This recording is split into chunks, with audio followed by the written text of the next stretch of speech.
سنو حضرت سالبہ بن عبد الرحمن میرے کریم محبوب علیہ السلام کے صحابی ہیں، غریب ہیں.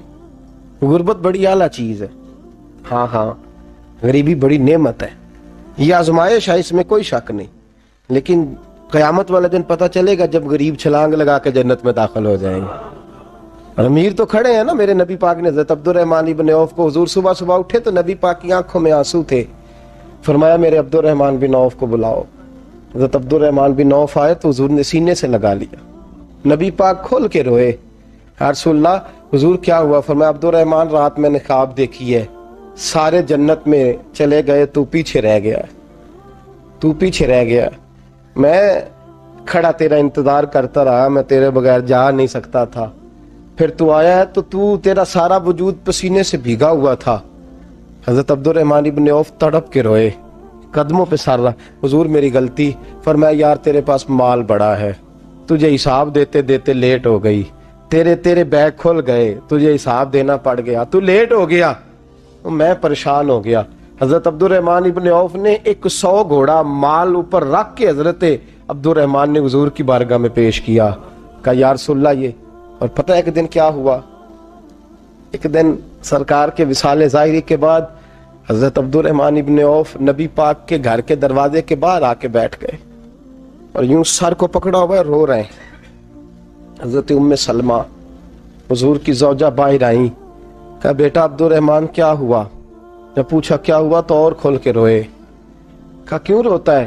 کہا اماں جی جب تک میرے محبوب حیات ظاہری میں تھے مجھے بتاتے تھے یہ مال نہ کما، یہ کم. میں حضور سے بات کرتا تھا تو حضور روک دیتے تھے. اب مجھے ظاہراً بتانے والا کوئی نہیں، مال کے ڈھیر لگ گئے ہیں. آج حساب کرنے بیٹھا ہوں تو حساب نہیں ہو رہا. سوچتا ہوں اگر میں پھنس گیا تو مجھے کون اس سے بچائے گا؟ آپ محبوب کی زوجہ ہیں، میری ماں ہیں، میں آپ کے پاس آیا ہوں. اماں جی مجھے بتائیں میں کیا کروں؟ تو حضرت ام سلمہ بھی رو پڑی. کہنے لگے محبوب تھے، میں کہاں ان کی ترجمانی کر سکتی ہوں، میں نبی پاک کی ترجمانی کیسے کروں؟ کہا اماں جی خدا واسطے مجھے کوئی حکم دے دیں، مجھے لگتا ہے عبد الرحمن برباد ہو جائے گا، ہلاک ہو جائے گا، خدا رہا مجھے کچھ بتا دیں. اتنا سارا مال ہے، میں کہاں اس کا حساب دوں گا، مہربانی فرمائیں، یہ تجارتیں میرے گلے پڑ رہی ہیں. حضرت ام سلمہ کی جب منت کی تو فرمانے لگی جا بیٹے آدھا خیرات کر دے. کتنا؟ 2.5% نہیں، کتنے فیصد ہے؟ 50%، 50%. حضرت عبد الرحمن ابن عوف گئے اور 50% خیرات کر کے کہنے لگے اماں میں نے 50% دے دیے، میں بچ جاؤں گا نا، میں بچ جاؤں گا، میں دے آیا ہوں آدھا. تو حضرت ام سلمہ فرمانے لگی میں نبی پاک کی بارگاہ میں سفارش کروں گی تیری، اور نبی پاک اللہ کی بارگاہ میں سفارش کرے صلی اللہ علیہ وسلم. حضرت سالبہ بن عبد الرحمن حضور دعا کر دیں، غریبی ہے. میرے نبی پاک نے فرمایا تجھی اس حال میں ہے بہتر ہے.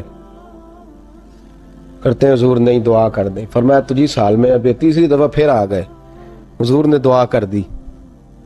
4 بکریاں تھیں، چند مہینے گزرے، کچھ تجارت شروع کی، چھوٹے موٹا لین دین شروع کیا تو 40 ہو گئیں.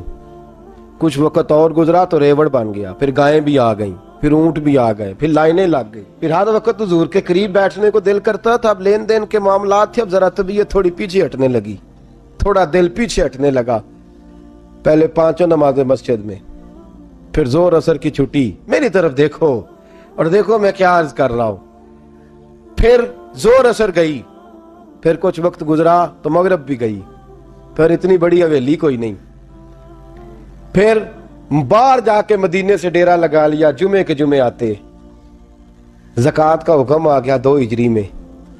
حضرت ابو ہریرہ رضی اللہ تعالیٰ عنہ امیر زکوٰۃ مقرر ہوئے. 5 اونٹوں پر 1 بکری، یہ زکوٰۃ ٹھہری. اب جب گئے نا اونٹ گنے اور بکریاں گننے لگے، اوہو 1 کروڑ پہ 2.5 لاکھ کس نے دیا تھا؟ دعا کس نے فرمائی؟ اوہو اتنا، میرے پیسے بینک سے میسج آ جائے گا اتنے کم ہو گئے، اوہو بڑی مصیبت بنے گی. مجھے تو خوشی ہوتی ہے جب آتے ہیں تو یہ اب یہ والا میسج بھی چلے گا کہ اتنے مائنس ہو گئے. توبہ توبہ، پریشانی لگ گئی، بڑی طبیعت. انکار نہیں کیا، کہنے لگے حضور سے جا کے عرض کرنا میں خود آؤں گا، اور جہاں محبوبیت ہو وہاں اتنے لفظ بھی بے ادبی ہیں، وہاں ٹھہر جاؤ، سوچتا ہوں، سمجھتا ہوں، غور کرتا ہوں، یہ جملے بھی وہاں توہین ہوتے ہیں۔ محبوب ہو اور وہاں انسان سوچ سمجھ کی بات کرے، وہاں انسان، بابا بلے شاہ صاحب نے کہا عقل آخ دی چگے نو سام کے رکھ، عشق آخ دے بال کے سیکنا چاہیے ہے۔ کہا جا کے کہنا میں آؤں گا۔ سب کی زکوٰۃ لے آئے، در رسول پہ آئے، حضور نے فرمایا پہلے سالبہ کی بات بتاؤ، پتہ تھا نا پہلے سال؟ حضور اس نے کہا تھا میں آؤں گا۔ حضرت ابو ہریرہ کہتے ہیں نبی پاک نے ٹھنڈی آہ بھری، آہ ٹھنڈی، فرمایا ہلاک ہو گیا۔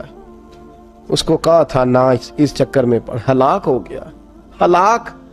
حضرت ابو ہریرہ فرماتے ہیں دو باریک باریک آنسوؤں کے قطرے بھی میں نے محبوب کی آنکھوں میں دیکھے۔ اپنا ہے نا تو دکھ ہوا، یار میرا اپنا تھا، ہلاک ہی ہو گیا ہے، کدھر چلا گیا ہے؟ ان کو بھی بعد میں خیال آیا، او ہو میں تو غریب تھا، یہ آیا کدھر سے تھا؟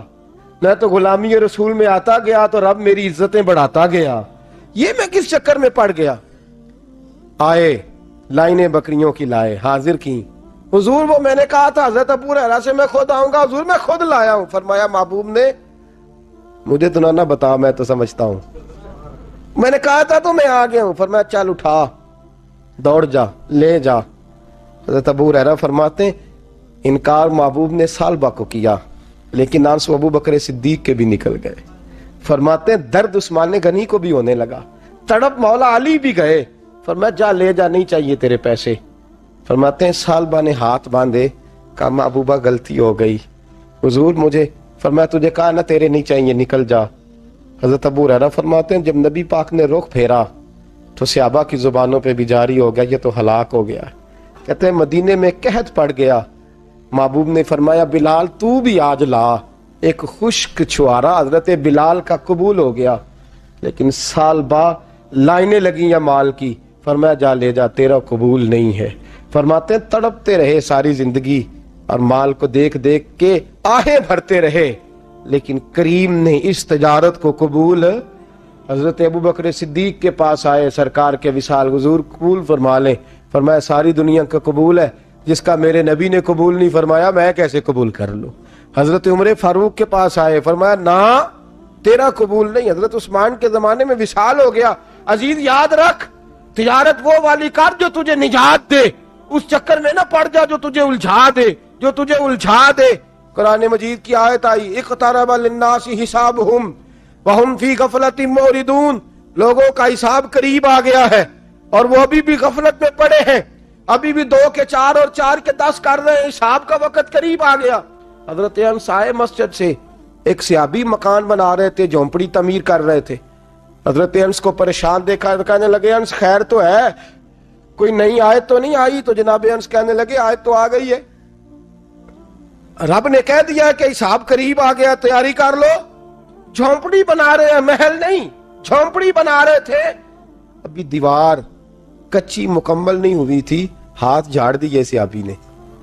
ادھر رخ پھیرا تو حضرت انس کہنے لگے کہاں جا رہے ہو؟ کہنے لگے بھائی میں حساب نہیں دے سکتا، میں مصطفیٰ کے پاس جا رہا ہوں، میں نے نہیں دیوار بنانی، بس بھائی میری اس دوڑ سے بس میں کوئی نہیں حساب دے سکتا، میں کمزور ہوں۔ میرے رسول کائنات صلی اللہ تعالی علیہ وسلم نے میرے دوستو تجارت کرو لیکن اس کو عبادت سمجھ کے کرو۔ اگر تمہیں چوک وہاں دکان پہ بیٹھے خدا بھول جاتا ہے اور سودا کرتے وقت رب رسول کی باتیں تمہیں بھول جاتی ہیں تو پھر تو تم وانتم موردون میں ہو۔